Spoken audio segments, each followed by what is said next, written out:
ஆர்க்லைட். முன்னொரு காலத்தில் அரசன் ஒருவன் இருந்தான்.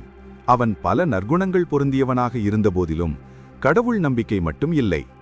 ஒரு நாள் அந்த அரசன் நாட்டு நிலைமையை பற்றி அறிந்து கொள்ள மாறுவேடத்தில் நகர்வலம் சென்றான். அப்போது நகரத்தில் 2 பிச்சைக்காரர்கள் பிச்சை எடுப்பதை கண்டான். ஒரு பிச்சைக்காரன் கடவுள் பெயரைச் சொல்லி பிச்சை கேட்டான். இன்னொருவன் அரசனின் பெயரைச் சொல்லி பிச்சை கேட்டான். அரசன் தனது சேவகர்களிடம் அந்த 2 பிச்சைக்காரர்களையும் தன் அவைக்கு அழைத்து வரும்படி ஆணையிட்டான். அவர்கள் அந்த 2 பிச்சைக்காரர்களையும் அவைக்கு அழைத்து வந்தார்கள். அரசன் அவர்களிடம், இருவருமே பிச்சை எடுப்பதை பார்த்தேன். ஒருவர் கடவுள் பெயரைச் சொல்லியும் இன்னொருவர் அரசனின் பெயரைச் சொல்லியும் பிச்சை எடுத்த காரணம் என்ன என்று கேட்டான். அதற்கு கடவுள் நம்பிக்கை கொண்ட பிச்சைக்காரன், அரசே, இந்த உலகம் முழுவதையும் காப்பவன் இறைவன்தான். இறைவனின் அருளால் மட்டுமே ஒருவன் செல்வந்தனாக மாற முடியும். அதனால்தான் இறைவன் பெயரைச் சொல்லி பிச்சை கேட்கிறேன் என்றான். மற்றொரு பிச்சைக்காரன், அரசே, இறைவன் கண்ணுக்கு தெரியாதவன்.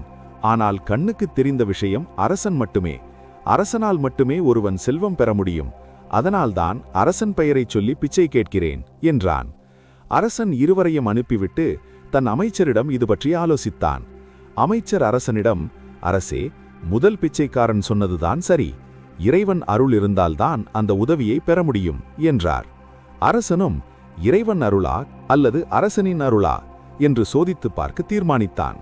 சில நாட்களில் அந்நாட்டிலுள்ள கோவிலில் திருவிழா ஒன்று நடைபெற்றது. அன்று அரசனும் குடிமக்களுக்கு சில பரிசுகள் அளிக்கப் போவதாக அறிவித்தான். பரிசினை பெற குடிமக்கள் அனைவரும் வந்தனர். அவர்களுடன் அந்த 2 பிச்சைக்காரர்களும் வந்தனர். அரசன் ஒவ்வொருவருக்கும் புதிய துணி ஒன்றையும் கூடவே பரங்கிக்காய் ஒன்றையும் பரிசளித்தான். அரசனின் பெயரில் பிச்சை எடுப்பவனுக்கு மட்டும் பரங்கிக்காயினுள் தங்க வைர நகைகளை வைத்து பரிசளித்தான்.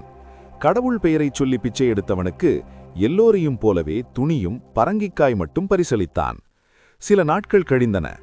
அரசன் ஒரு நாள் நகர்வலம் சென்றான். அப்போது அரசன் பெயரைச் சொல்லி பிச்சை எடுப்பவன் சாலையோரத்தில் அமர்ந்து பிச்சை எடுப்பதைக் கண்ட அரசனுக்கு தான் பரங்கிக்காயினுள்ளே தங்க வைர நகைகள் வைத்து பரிசளித்தும் இவன் பிச்சை எடுக்க வேண்டிய காரணம் என்ன என்று வியப்பு தோன்றியது.